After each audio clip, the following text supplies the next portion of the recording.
Amerika Tashqi ishlar ministri Antony Blinken Xitoy Tashqi ishlar ministri Wang Yi bilan telefonda so'zlashdi.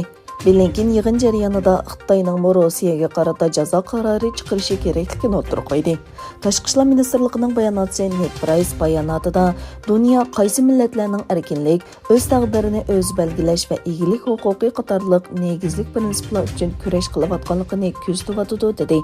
Hozirga qadar Xitoy G'arbning Rossiyaga qaratgan embargolarga qatnashmadi.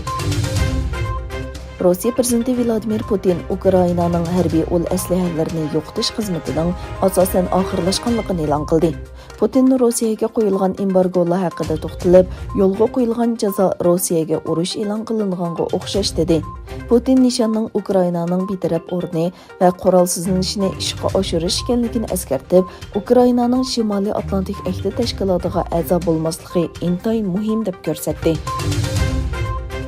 Xitoy hukumati davlatning mudofaa chiqimini bu yil 7,11% oshirib, 229 milliard dollarga yetkazganligini e'lon qildi.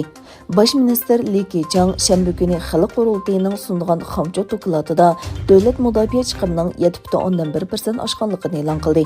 U yangi davrda prezident Shi Jinpingning qurolli kuch va harbiy strategiyasini kuchaytirish ideyasini to'liq yo'lga qo'yganligini bayon qildi.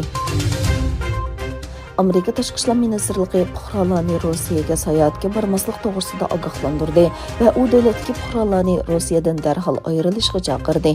Angliya Rossiyada turish majburiyati bo'lmagan fuqarolarning chegaradan chiqib ketishini kuchli tavsiya qildi. Ukraina prezidenti Zelenskiy Amerika parlamentining a'zolaridan davlatiga texnik mudofaa yordami va aeroplan talab qildi.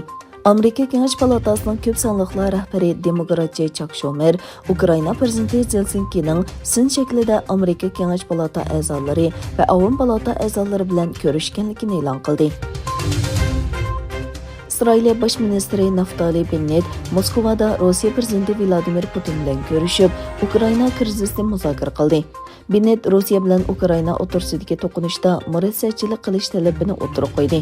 Egilanishicha, Isroil Ukrainaning Rossiya axborot vositalarining Isroilda tarqalishini cheklash talabini rad qildi.